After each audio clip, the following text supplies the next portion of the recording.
السلام علیکم ورحمۃ اللہ وبرکاتہ۔ حکیم جاوید اقبال ہربلس چینل کی طرف سے آپ کی خدمت میں حاضر ہے۔ تو آج آپ سے ایک گزارش کرنا مقصود ہے کہ آپ ہماری ویڈیوز کو شیئر کیا کریں، لائک کیا کریں اور بیل آئیکن کا بٹن جو ہے اس کو لازمی پریس کر دیا کریں۔ اس کا فائدہ کیا ہوگا کہ جو ہی ہماری کوئی ویڈیو اپلوڈ ہوگی تو انشاءاللہ وہ آپ کے پاس پہنچ جائے گی۔ تو اس کے علاوہ شیئر کرنے کا مقصد کیا ہوتا ہے کہ اگر آپ شیئر کریں گے، جو بھی آدمی تکلیف یا بیماری میں مبتلا ہے، تو اگر وہ فائدہ حاصل کر لیتا ہے تو میرے لیے بھی اور آپ کے لیے بھی جو دعا کرے گا وہ انشاءاللہ ہمارے حق میں جلدی قبول ہوگی۔ تو آج جس موضوع کے اوپر ہم نے بات کرنی ہے وہ ہے گینٹھیا۔ گینٹھیا یعنی بڑے جوڑ جو ہوتے ہیں، جیسے گھٹنے، جیسے کونیاں، جیسے یہ شولڈر جو ہے، یعنی ان میں جو بڑے جوڑوں کے اندر جو درد کی کیفیت پیدا ہوتی ہے اس کو گینٹھیا کہا جاتا ہے۔ تو آج اس گینٹھیا کے متعلق تفصیلی گفتگو انشاءاللہ کریں گے۔ تو آپ نے یہ ویڈیو شروع سے لے کر آخر تک لازمی دیکھنی اور سننی ہے، جو بھی، کیونکہ یہ عمومی طور پہ گھروں کے اندر بڑے بوڑھوں کو یہ مرض موجود ہوتا ہے۔ تو یہ آپ ان کو ویڈیو سنا بھی سکتے ہیں، ان کو دکھا بھی سکتے ہیں، جو نسخہ ہم اس میں بتائیں گے وہ آپ ان کو استعمال بھی کروائیں گے۔ تو انشاءاللہ اس کا نسخہ جو ہے، جو ہم آپ کو بتانے والے ہیں، بغیر سائیڈ افیکٹ کے ہوگا، اس کا کوئی انشاءاللہ نقصان نہیں ہوگا، بلکہ یہ نیچرل ادویات ہوگی جو کہ آہستہ آہستہ آپ کی باڈی کو طاقت دیں گی، اور آپ کے اندر سے جتنے ایسے جو یورک ایسڈ ہے، کولیسٹرول ہے، یا ایسے اور جتنے ایسے ایسڈ ہے، یہ انشاءاللہ اس کو بھی باہر نکالنے کی طاقت رکھتی ہے۔ تو سب سے پہلے درود پاک نبی مہربان حضرت محمد مصطفیٰ صلی اللہ علیہ وآلہ وسلم کے، میں بھی پڑھتا ہوں، آپ بھی پڑھیں۔ اللہم صلی علی محمد عبدک و رسولک و صلی علی جمیع المؤمنین والمؤمنات والمسلمین والمسلمات۔ جیسا کہ میں نے اس کا موضوع آپ کے سامنے گوشت گزار کیا ہے، گینٹھیا یعنی بڑے جوڑوں کا درد۔ تو یہ ہوتا کیا ہے کہ یہ خاص طور پہ یہ جو کوہنیاں، یہ شولڈر، یہ گھٹنے، یہ درد میں مبتلا رہتے ہیں، اور خاص طور پہ جو نمازی حضرات جو ہیں، خاص طور پہ خواتین یا مرد وغیرہ جو بوڑھے افراد جو ہیں، تو وہ ان کے لیے نماز پڑھنا بھی جو ہے وہ محال ہو جاتا ہے۔ نماز نہ وہ صحیح پراپر طریقے سے رکوع کر سکتے ہیں، نہ وہ پراپر طریقے سے سجدے میں جا سکتے ہیں، یعنی وہ عمومی طور پہ پھر اشاروں کے ساتھ اپنی نماز پڑھ رہے ہوتے ہیں۔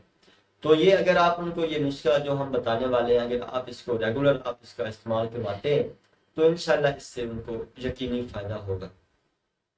تو اس کے اسباب کیا ہوتے ہیں؟ اس کے اسباب کے اندر بنیادی طور پہ کیمیکل زدہ خوراکیں جو ہیں ان کا استعمال اگر زیادہ کیا جائے تو ان کی وجہ سے بھی یہ مسئلہ پیدا ہونا شروع ہو جاتا ہے،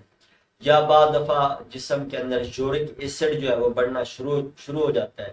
تو یورک ایسڈ کی زیادتی کی وجہ سے بھی یہ بڑے جوڑ جو ہیں یہ ایسا ایسا درد کرنا شروع کر دیتے ہیں، یا بعض دفعہ جسم کے اندر کولیسٹرول بڑھ جاتا ہے، کولیسٹرول کی زیادتی کی وجہ سے بھی پھر کہ یہ جوڑ جو ہیں یہ درد کرنا شروع کر دیتے ہیں، یا بعض دفعہ جسم کے اوپر بہت زیادہ موٹاپا طاری ہو جاتا ہے۔ جب موٹاپا زیادہ، موٹاپے والے جو افراد جو ہیں ان کا لازمی بات، جب گھٹنوں کے اوپر دباؤ بڑھتا ہے یا کولوں کے اوپر دباؤ بڑھتا ہے تو وہ پھر درد کرنا شروع کر دیتے ہیں۔ تو اس کی علامات کیا ہوتی ہیں؟ اس کے اسباب کے، جیسا کہ میں آپ کے سامنے گوش گزار کر رہا تھا، اس کے علاوہ جتنی یہ عمومی طور پہ لوگ جو بیٹھے رہتے ہیں، جو چلنے پھرنے کے کام نہیں کرتے ہیں، تو وہ ایسا ایسا ایسے کہ جو کیمیکل ہوتے ہیں وہ ان کے جسم کے اندر بیٹھنا شروع ہو جاتے ہیں، باہر خارجی نہیں پراپر طریقے سے ہوتے، جس کی وجہ سے وہ ان کی جمنے کی وجہ سے جو ہے وہ ایسا ایسا یہ جوڑوں کے اندر وہ درد کی کیفیت پیدا ہو جاتی ہے۔ تو اس کے علاوہ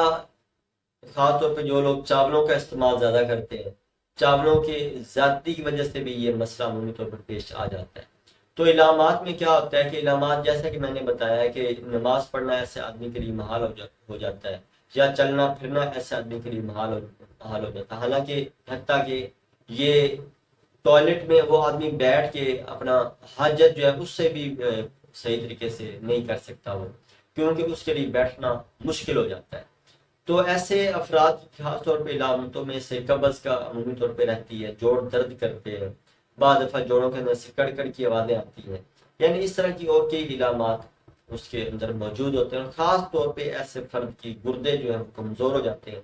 گردے پراپر طریقے سے جب وہ اندرونی طور پہ وہ جسم سے مادوں کو خارج نہیں کرتے، وہ پھر ایسے ایسے بلڈ میں شامل ہو کے یہ دردوں کی کیفیت پیدا کرتے ہیں۔ تو اس کا جو علاج میں آج آپ کو بتانے لگا وہ بھی انتہائی بہترین انشاءاللہ اس کا علاج میں بتانے والا ہوں۔ اگر آپ اس کو لگاتار استعمال کریں، لیکن آپ نے کرنا ہے اس کو لگاتار استعمال، اس میں آپ نے کیا کرنا ہے کہ آپ نے سونف لینے ہیں، سونفوں کو آپ نے کیا کرنا ہے کہ توے کے اوپر بریاں کر لینا ہے۔ بریاں کرنے سے مراد یہ ہے کہ آپ نے ان کو براؤن کر لینا ہے۔ جب وہ براؤن ہو جائے تو اس کے بعد آپ نے کیا کرنا، ان کو نیچے اتار کے رکھ لیں، اور چھوٹا جو چائے والا جو چمچ ہے وہ آپ نے نیم گرم پانی کے ساتھ یا نیم گرم چائے کے ساتھ، دودھ پتی بنی ہو اس کے ساتھ آپ نے یہ دن میں 2 مرتبہ استعمال کر کے یہ پنکھا وغیرہ بند کر کے آپ نے بیٹھ جانا ہے، تاکہ جسم کے اندر سے ایسا ایسا پسینہ آئے۔ تو یہ اگر آپ ریگولر اگر آپ کرتے ہیں تو انشاءاللہ یہ پسینے کے راستے سے جو ہے، یا اگر کوئی جسم میں برداشت کر سکتا ہے تو وہ اپنا کمبل وغیرہ یا رضائی وغیرہ اوڑھ کے سو جائے تو اس سے زیادہ جلدی فائدہ ہو، کیونکہ یہ سونف اپنے اندر اتنی وہ طاقت رکھتے ہیں کہ اندرونی طور پہ وہ پسینہ لا کے آپ کے وہ فوری طور پہ جوڑوں کے درد جو ہے یا اور جو ایسی کیفیت میں اگر آپ مبتلا ہیں اس کو دور کرنے کی صلاحیت رکھتی ہے۔ تو یہ آپ اس کو ریگولر استعمال کریں، انشاءاللہ اس سے آپ فائدہ اٹھا سکتے ہیں۔ تو اللہ تعالیٰ میرا اور آپ کا حامی و ناصر ہو۔ السلام علیکم ورحمۃ اللہ وبرکاتہ۔